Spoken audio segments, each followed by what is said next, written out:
नमस्कार, जय हिंद। मैं मोहन पाठक और बात करेंगे आज हम इसरो की। क्योंकि इसरो में कुछ ऐसा हो चुका है जो किसी को हजम नहीं हो रहा है। बात करेंगे इसरो में उन वैज्ञानिकों की जो वैज्ञानिक एक के बाद एक इस्तीफा दे इसरो छोड़ चले गए। अच्छा, इतने वैज्ञानिकों के इस्तीफे को कई लोग इसरो के लिए एक बड़ा झटका के रूप में देख रहे हैं। आइए जानते हैं कि क्या है पूरा मामला। बता दें कि स्टार्टअप सेक्टर ने देश में कई क्षेत्रों में नए मानक स्थापित किए, लेकिन अब इसने प्रतिष्ठित भारतीय अंतरिक्ष अनुसंधान संस्थान इसरो को भी झकझोर दिया है। क्योंकि अब अंतरिक्ष विभाग ने अपने वैज्ञानिकों के इस्तीफे स्वीकार करने के नियमों में बदलाव किया और इसकी वजह से बहुत सारी चीज़ें घटी हैं। और इसकी वजह यह बताई जा रही है कि पिछले एक साल में अनुमानित 100 से 120 वैज्ञानिक इसरो छोड़कर स्पेस स्टार्टअप से जुड़ गए हैं।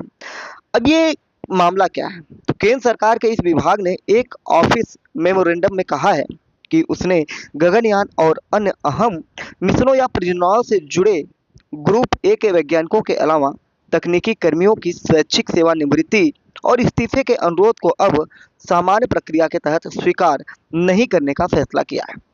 यानी कि अगर आप स्पष्ट रूप में देखें तो केंद्र सरकार कह रही है या रूल ये बनाया जा रहा है कि अब कोई अगर इस्तीफा देगा तो इस्तीफा उसका स्वीकार नहीं होगा। यानी कि अगर आप इसरो में वैज्ञानिक बन जाते हैं तो आप इस्तीफा नहीं दे पाएंगे। विभाग ने क्या कहा है? तो विभाग ने कहा है कि साइंटिस्ट, इंजीनियर, एसडी रैंक से नीचे के अधिकारियों के मामलों में भी संबंधित केंद्रों के निदेशक या यूनिट हेड अपनी स्पष्ट सिफारिशों के साथ प्रस्ताव विभाग को भेजेंगे, जहां अंतिम फैसला लिया जाएगा। यानी कि स्वैच्छिक सेवानिवृत्ति लेने वालों में विक्रम साराभाई अंतरिक्ष केंद्र, जिसे VSSC के नाम से जानते हैं, के लॉन्च व्हीकल मार्क 3 LVM-3 परियोजना निदेशक विक्टर जोसेफ भी शामिल हैं। बताया जाता है कि इसरो के सभी केंद्रों में से UR राव सैटेलाइट सेंटर ने अपने 14,600 वैज्ञानिकों और तकनीकी कर्मचारियों में सबसे अधिक वैज्ञानिक खोए हैं, यानी कि छोड़कर गए हैं। भारत की प्रमुख अंतरिक्ष प्रौद्योगिकी संस्था के इस फैसले ने अंतरिक्ष वैज्ञानिकों के बीच बहस छेड़ दी है कि स्टार्टअप्स के जरिए स्पेस सेक्टर मजबूत कैसे होगा और इस तरह प्रतिभाशाली वैज्ञानिकों को दूसरे संस्थानों की ओर से आकर्षित किया जाना उचित है।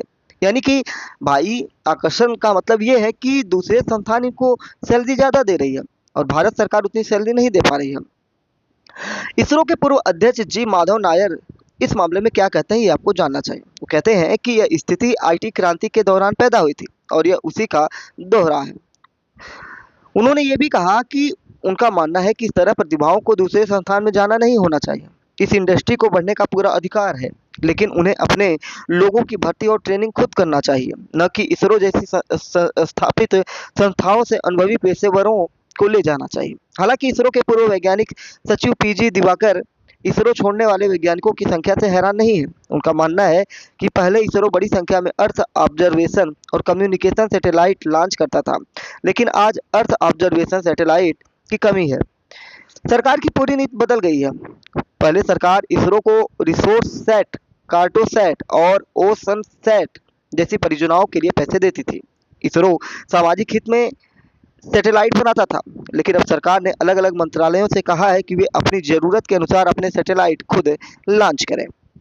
उनका मानना है कि मंत्रालयों को सामाजिक हित के लिए उपग्रहों में निवेश की जरूरत समझने में अभी कुछ समय लगेगा। हालांकि उन्हें यह भी उम्मीद है कि भारत में स्पेस स्टार्टअप्स तेजी से आगे बढ़ेंगे।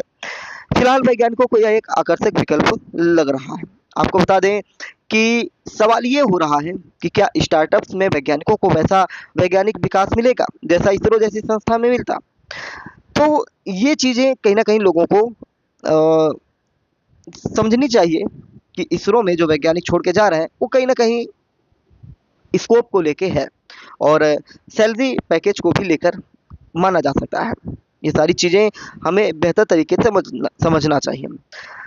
आपको बता दें कि जनवरी में विज्ञान एवं प्रौद्योगिकी और अंतरिक्ष मंत्री जितेंद्र सिंह ने राज्यसभा में बताया था कि भारत की स्पेस इकोनॉमी बढ़कर लगभग 8.4 अरब डॉलर तक पहुंच गई है और देश में 399 स्पेस स्टार्टअप्स काम कर रहे हैं। ये startups launch vehicle, satellite propulsion system और स्पेस ग्रेड इलेक्ट्रॉनिक्स जैसे क्षेत्रों में सक्रिय हैं। दिल्ली में जितेंद्र सिंह ने पत्रकारों से बात किया था और ये कौन है? जैसा कि मैंने आपको बताया कि विज्ञान एवं प्रौद्योगिकी और अंतरिक्ष मंत्री हैं। इन्होंने कहा था कि प्रशासनिक कारणों से यह मेमो तैयार किया गया ताकि इस पर कहीं अधिक परिपक्व स्तर पर निर्णय लिया जा सके। इससे यह भी सुनिश्चित होगा कि वैज्ञानिकों के आने जाने का परियोजना पर कोई प्रतिकूल असर न पड़े। सरकार ने 2019 में Indian national space promotion and authorisation centre, जिसे हम इन स्पेस कह सकते हैं, की स्थापना के साथ स्पेस सेक्टर को निजी कंपनियों के लिए खोल दिया था।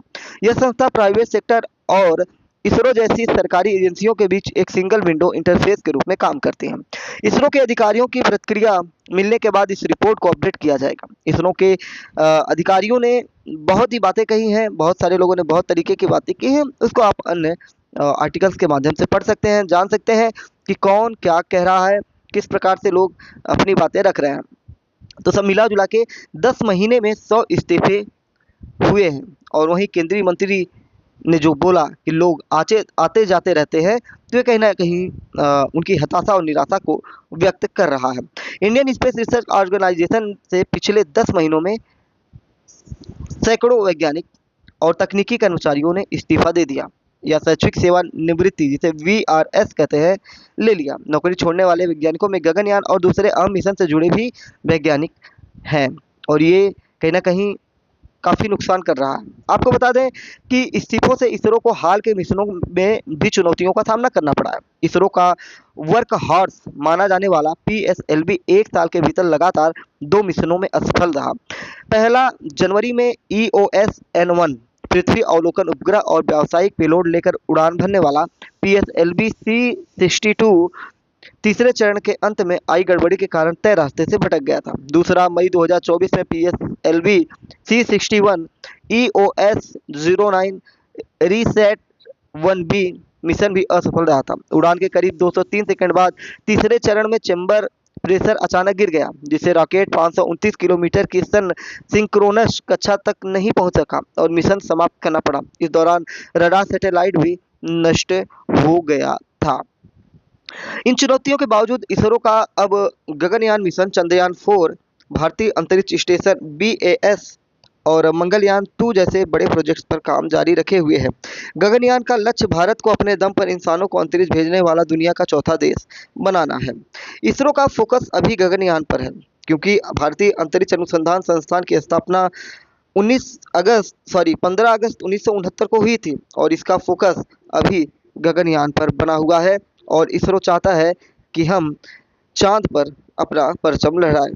थोड़ा मैं अभी बता रहा था कि इसरो की स्थापना 15 अगस्त 1969 को हुई थी और इसका मुख्यालय बेंगलुरु कर्नाटक में है। इसका काम क्या है? तो रॉकेट, उपग्रह और अंतरिक्ष मिशनों का विकास करना है। प्रमुख मिशनों में चंद्रयान 3, मंगलयान, आदित्य L1 है। उद्देश्य की बात करें तो संचार, मौसम, नेविगेशन, आपदा प्रबंधन और वैज्ञानिक अनुसंधान है। चंद्रमा के दक्षिणी ध्रुव पर सफल सॉफ्ट लैंडिंग करने वाला पहला देश चंद्रयान 3 भारत बना था और ये सारी चीज़ें कहीं ना कहीं आपको जाननी चाहिए। हमारा देश फिर से इन सारी चीज़ों को लेकर विचार करें और वैज्ञानिकों को इसरो न छोड़े, ऐसा कुछ योजना लाए, अपनी व्यवस्थाएं बनाएं, जिससे वैज्ञानिकों को एक उचित वातावरण मिले और नवीन आविष्कार होते रहें। चैनल पर नए तो MTS हिंदी को सब्सक्राइब करके daily current affairs, news analysis के लिए हमारे साथ जुड़ सकते हैं। जय नमस्कार, भारत माता की जय।